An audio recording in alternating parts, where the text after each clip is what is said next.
Vocabulary cartoons. Review number 3.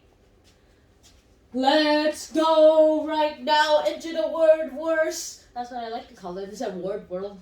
It's a little too babyish. Right now, today we are going to do day's 10 words, including parts of speech. Number 1, we have ambience, which is a noun. You can remember that word with the word ambulance. Ambience means the general atmosphere or the feeling or mood of a general place or the place you're in right now. Like, if you try the word with the linking word ambulance, you'll think of an image of a patient in the ambulance on his way, but he's being picked by crows all the way along. At least being stirred by them if you don't want, like, getting a patient that's hurt being pecked by birds. Hold on, remember it with this sentence too. Jack did not like the ambience in the ambulance. Besides, the guards are sleeping anyway. And now, number 2, we have amenable. Amenable is an adjective, and you can remember it with the words amenable. Amenable. Technically, you can say it like that too. However, and according to grammar, you cannot say it like amenable. You have to say amenable. So there we go. And what does amenable even mean? Amenable means to do something in the compromise of something, like compromising against your solution. Go ahead for a rational solution by being amenable. To be very, how do you say this right now? More pleasing to someone else. When you're being amenable to someone else. And how do you remember with amenable? Well, remember this. Jack has tried to be amenable with a mean bull inside the stadium. Ugh. And now we have number word 3. Amplify, which is a verb, and it is for ants and flies. You'll remember all this. Think of Ant-Man. Yeah, think of Ant-Man and Flyman. Well, here we go. First of all, you can remember amplify with this word sentence. This doctor decided to amplify the traits of a fly and an ant and a fly incredulously by loads of amounts of enormity. Amplify basically means to make something bigger, better, or just some cases louder, or like just a bigger or better or bigger version of something. Like as in the guests weren't even able to sound the music when they amplified the sound to max. Number 4, we have antecedent. Antecedent, you can remember it with hand seed. Here's what antecedent is: a noun, and it means before. And before, so like the antecedent to something is the thing that came before it. And you remember it. The hand that put in the seed into soil is the antecedent to the hand that picked the crop. That is the main difference. Haven't you realized that yet, people? Number 5, we have anterior. And anterior, we literally have one of the greatest shows of ever, because you've got to think about the front side. Anterior means front side. And you remember with antlers. And antlers, as you know, are all those pointy things. And the anterior position of a deer, or the reindeer's antlers, is very useful when it comes to the fact that it's going to harm the hunter who's hunting you, which is very useful if you don't want to be hunted and turned into deer meat, or at least skinned for some clothing. Number 6, we have appalling, which is an adjective.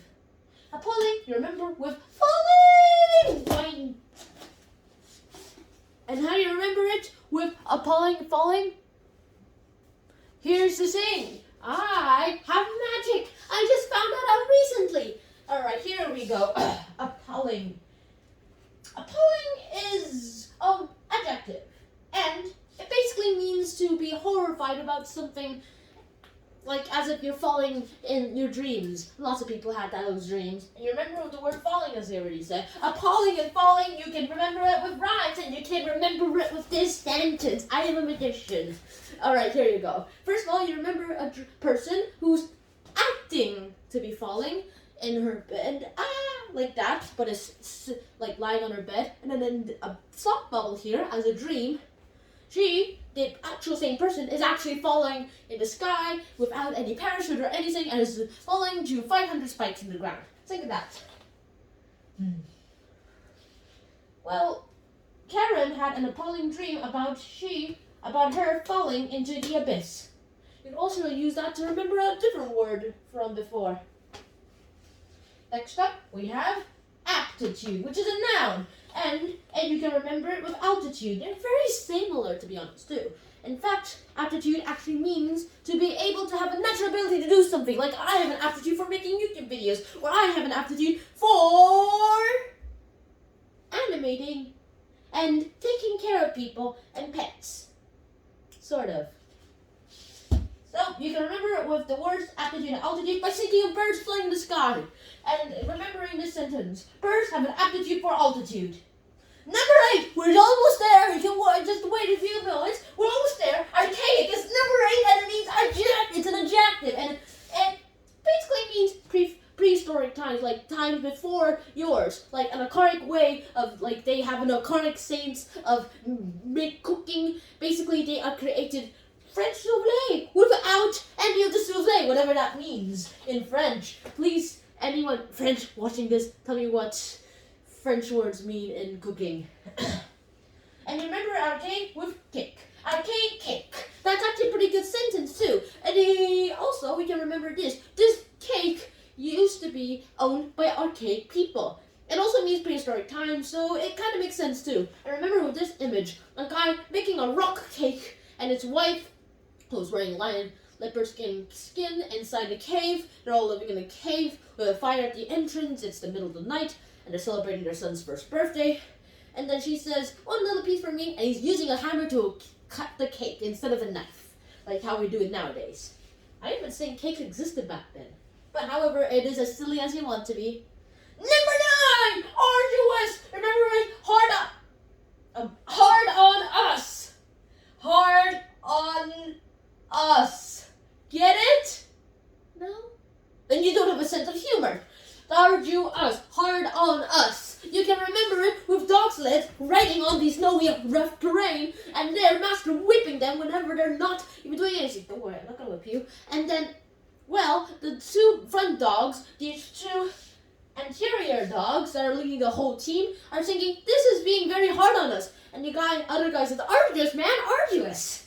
And final word, yes, we've arrived. Art in sand. Remember with art in sand. Sand. Art in sand. Alright, this is how you remember it. Artisans are people now, and they are people who are good at a craft. Like skilled masters of a craft. Like master crafter, master rower, master builder, master whipper. Nope. I'm not a whipping artisan. And master writers. And master storytellers. Those are all artisans. Painters. All of them are artisans. And you can remember with art and sand, think of a castle. Made entirely of sand. And this one little boy has just finished building it with 3 things. His bucket. Actually, 4 things technically. His bucket, himself, the sea, and the sand. And of course, with the forces of gravity and physics, he was able to create all these amazing structures. And that's how he did. He's an artisan with art in the sand. And that is the end of this video. See you guys soon, now peace. Now, transitioning to Mr. Claude. There you go. Hello, Claude. Okay, you don't want to be filmed. Bye, guys.